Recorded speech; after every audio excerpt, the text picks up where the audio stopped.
What internet marketing expert should you spend your valuable time listening to? Listen to someone who has over 20 years of web marketing experience and hundreds of website marketing success stories. That man is Aaron Sparks from Site Strategics. And this is Edge of the Web Radio. Certainly like to spice up our show with interesting interviews from leaders in tech communities, whether in social media, search engine optimization, research, or software development. We wanted to invite a leader in IT software development that's right here in Indiana. I want to introduce to you Jason Bourg from WDD Software. Thank you very much for coming in, sir. Really excited, Aaron. Excellent. I wanted to bring you on for a number of weeks here.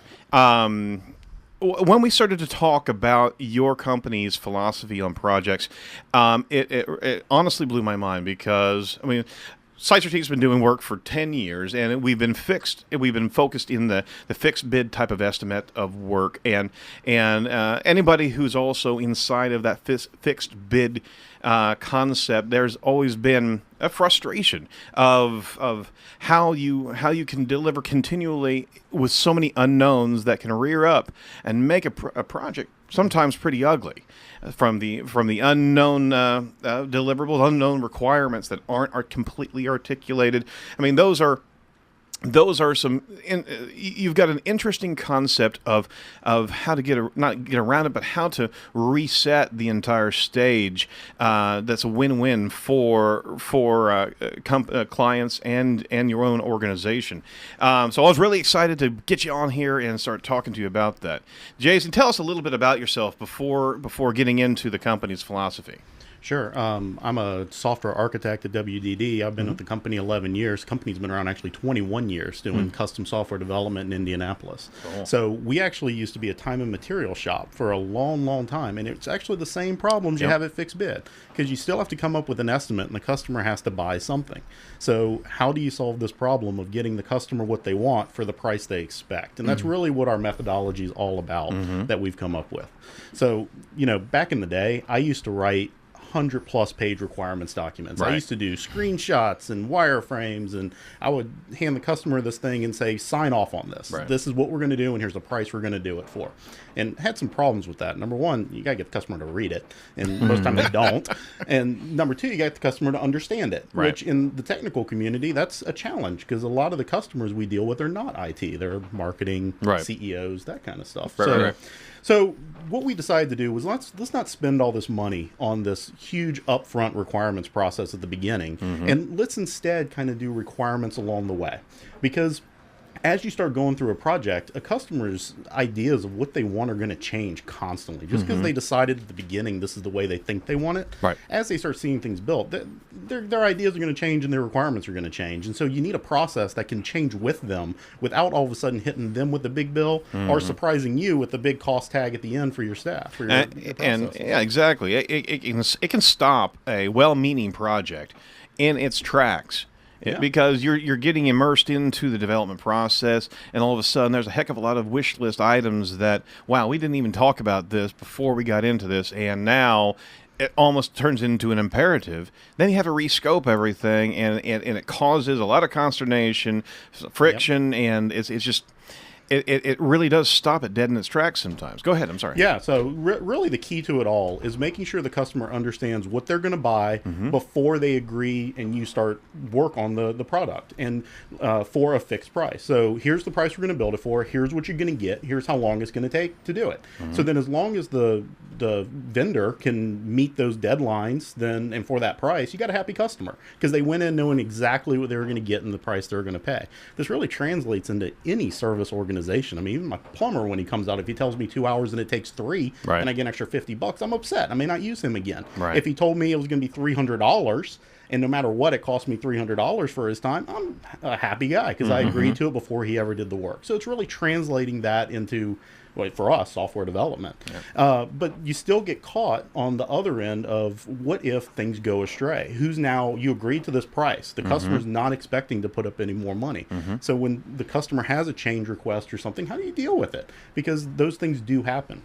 So one of the main things that we've done in our process is a lot of software, especially engagement, sometimes lasts a very long time. I mean, maybe a 6-month project for 6 figures. And so you're guaranteed to have lots of these issues crop up along the way. And so what we've done is we've shrunken all the project into a number of micro projects. And for us, it kind of takes from the agile software methodology where we do it every 2 weeks is what we do. And we call it a sprint, just like agile, even though we really stray from agile a little bit when we get into this. But what that does is over a 2-week period, we get to say for this price that you're going to pay for this 2 weeks, we're going to deliver these features to completion. They'll be tested. They'll be ready to go. We're done with our work. And it's going to be for this price, and now it's up to us to hit it. And then when you get done with that, you present it to the customer, then you invoice once you've actually done it and delivered and proven you did it, and the customer's happy. If the customer's unhappy, you make sure you fix it before you invoice, so then they're not sitting here saying, what's this bill, and I'm not happy. So from the customer side, sounds great. You know, why wouldn't a customer like that? They know exactly what they're getting ahead of time, and you know they're getting it delivered to them. So now it's up to the vendor. How do you get that built for the price you say without just taking a beating financially when these changes happen? And really what we've done at WDD is we've empowered our staff to own their own estimates, is what we call it. So I love this. This is fantastic. Yeah, I love this too. So even though, since we're fixed bid to our customer in these little micro 2-week things, we make our staff salaried employees, but they get the same concept back to us. So over a 2-week period, they have a certain workload that they have to get done that they've agreed to and they've helped scope. Now, as long as the customer buys that, it's up to them to deliver. It doesn't matter if they go under. It doesn't matter if they go over. It's their problem to deal with. And the customer's paying the same amount. So from a company's perspective, if they go under, I'm getting the same, underestimate. I'm getting the same amount of money. They can go play golf on Friday. I'm fine with that because, the company's making the same money and so's them being a salaried employee. Right. If they made a mistake, it's now on them, and they may need to work a Saturday or work an evening to make it okay. But, as long as, they went in knowing that as well, it works good. So the company's really protected in this model. And as long as you have developers that have the skill set to really be able to estimate themselves, I mean, most service industries, the guy doing the work is the one doing the estimate. Right. So instead of having the company take the risk of that estimate, put it back on the person and give him both the risk and the reward of that as well. That's Absolutely. really the crux of it. And you're being protected. The company's being protected by its employees. I mean, that's really what's important here. We are going to get into a number of facets of how you perform these these agile sprints here coming up in this next segment. Thank you so much. Would you mind sitting in for another segment? Oh, yeah, that'd be great. Fantastic. All right. We're going to be continuing to talk to Jason Bourg of WDD Software and so further understand these unit project deliverables. This is really, really fantastic stuff. Trust me, you're going to love it. You're going to insist upon this the next time you do business with development firms. Before anything else, we're continuing. we're continuing our conversation with Jason Bourg of I was about to get into a whole promotion there, and I got to stop myself sometimes because we want to talk to people. Jason Bourg from WDD Software about their project-based development philosophy and how it's breaking the norm from fixed bid and concepts around scope creep and the risks of an estimate or time and materials type of project scenario. And this applies to any industry. If you're in professional services and you're on the risk, you're on the hook for fixed bid type of work in construction, what have you, these are the things that you need to listen to right here because it is truly changing the game. Jason, thank you so much for hanging on and talking to us a bit more. Yeah. Let me talk about this. So I wanted to jump in here. I just didn't want to take too much time on the last segment. So I always see two sides, right? So there's the customer side that I have an expectation and I have money, and then as things proceed, I change my mind or I adjust my thought or whatever. Right. But what do I do? And then sometimes there's that sly customer too that they get you in the door and then they ask for something. Oh, well, that's not included? Oh my gosh, We've never had an experience like that before. And then you have the other side. You have agencies on retainer, which I'm not a proponent of because I feel like then if you work slower, you make more money. Right. Like is I don't know. you know Yeah. you're basically the incentive is to take longer. As long as time as possible. Yeah. Exactly. And then from the other side of that argument is holding the agency accountable to an actual deliverable. Right. So design a website. Well, what does that mean? Right, You know, right. Let's define what the design is and let's define what the deliverables are. So the reason why I love this pattern so much is because one, it sets expectations with the client that, hey, we do allow things to change. It's just that there's a cost and priority set with that, And the client gets to own that. Yeah, and the client gets to make that decision. And then the other side of it, and I really believe that nowadays, especially with development and marketing, we've got to get out of this pattern of, we pay for it and it's done. It's like people think it's, buying a house. Well, yeah, but buying a house, what do? You remodel the kitchen once in a while. You take care of the gutters. You do all the other work. It's a constant maintenance. Yep. And so I love that this sets that kind of foundation of this is an ongoing engagement where we're going to complete everything that you want, but we're going to prioritize and adjust. And then for your side, for the development side, it holds people accountable. Yeah. If my developer says I can finish that and I can finish that in by Monday, guess what? He's up Sunday night eating pizza and he knows his job depends on it. Yeah. Absolutely. But, hey, it also holds the client accountable when Right. you do this, because since we're doing these really short time frames, they're constantly agreeing to what we're getting done each of these 2 weeks and what they're paying. And in order for them to know what's next, they constantly get to have a say and drive this ship with us. So it's not just the development firm saying we're going off for 6 months and building this thing. Right. Every 2 weeks, the customer gets to say, I want this next, then I want this next. And they didn't have to decide all that up front. So if the project starts going astray, it's not just on the vendor. It's now on the client too, because they've been there every step of the way, and it really just helps that mental perception of ownership for a client. They really feel like they own this process too, and it's not the vendor's fault when something goes wrong.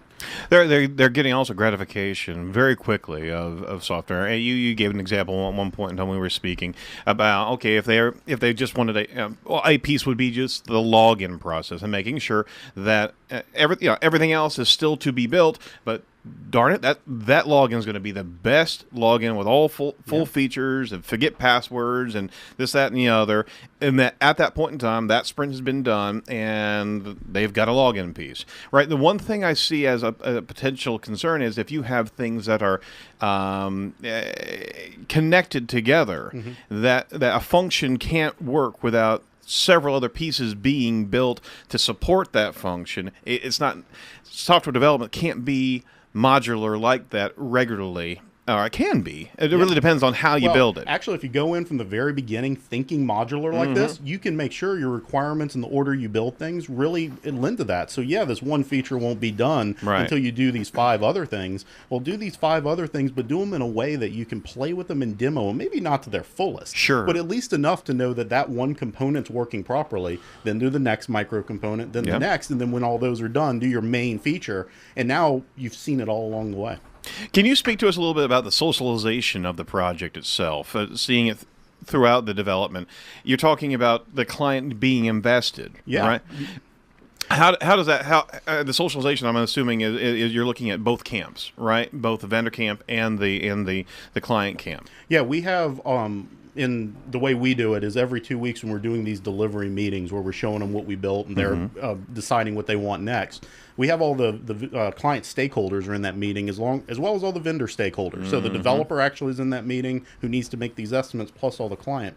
And we also build it in a way that the client can take it back to their farm and show it to all their end user base. So the secretary who may be using this but would never go off to a development meeting would get to play with it and really see what's happening. So it really brings the communication full circle with all members that would be using it as well as all people that will be building it. So you're actually getting usability data as opposed to individuals that have conceptually what we need to have in there. You've got salespeople or anybody who is connected to what that feature or function needs to be. You actually have testing happening there, break testing and what have you. User acceptance testing right there after the very first 2 weeks. We're hoping that, like you mentioned, just build the login and maybe a way to add users. Well, go add your secretary or whoever and let them log into the system, try a forgot password, and make sure all that basic functionality works right there from day one. And you're not getting caught with that in day 180. Let me ask you this, because it is a fantastic shift of accountability and easy to see milestones instead of large builds, large project concepts. What has been the response from your clients whenever you roll out this type of methodology? Well, we rolled this out a couple of years ago, and let me tell you, it was scary because we wanted to go to all our existing clients and say, because this is really, from our business perspective, this is a business change for all our staff too. It's really hard to do this just for one client. And so we went to all our clients and said, look, we want to try this new process. We're going to try it for a couple of months. If you hate it, we can always go back. And we rolled it out to every one of our clients in kind of maybe a 3-month period. And every single one loved it. Not one wanted to go back to any old method. It's 9 out of 10, 10 out of 10. I asked everyone to give me a 1 to 10. How do we do? And consistently across the board, they love it. And never, since we rolled this out in the last 2.5 years, have I had a client complain about an invoice. They have always said, oh, yeah, that's what we agreed upon. There we go. No more money arguments. Time and materials, every time. We're constantly arguing about that. You said 8 hours, it took 10. Why are you billing me this extra $200? So it actually eliminates the hourly scrutiny because they know the value of that particular initiative. There's no longer trying to figure out, okay, did they really spend this much time, this, that, and the other, or what did it really mean? Did it really need to be that much time need to be spent like that? Yeah, and that's really the key. What you just said, value. It's the value sell. Fantastic. Well, how would you just to sum up? How would you? I mean, you highly recommend this methodology as opposed to time and materials. Oh, yeah. How would you recommend companies who are interested in that even to start this process of adopting this particular schema? I really recommend you be serious about it. This is top to bottom in your organization. You all have to buy into this because it only works that way. And really think about, from your organization's perspective, how are you going to structure your staff, your benefits, your vacation? All of that factors into this same concept when you're dealing with this, when your staff owns their own time. And then if you think you can handle that from your business side, then start thinking about how you would really do this with your clients, and then go all in, man. It's worth it. I love it. Go all in. It's worth it. I mean, that's a great summary right there. Is we've seen this from WDD as a great kind of evolution of the project environment and protection for both the vendor and the client to hit strides in software development. I tell you what, if you want to check out WDD, you can find them at WDDsoftware.com. Excellent. And if you have any questions, you can always contact Jason Bourg. You want to give a number out to just promote your company? Yeah, sure. You contact me directly. It's my name, jason.borg at WDDsoftware.com, or 317-587-1621. Excellent.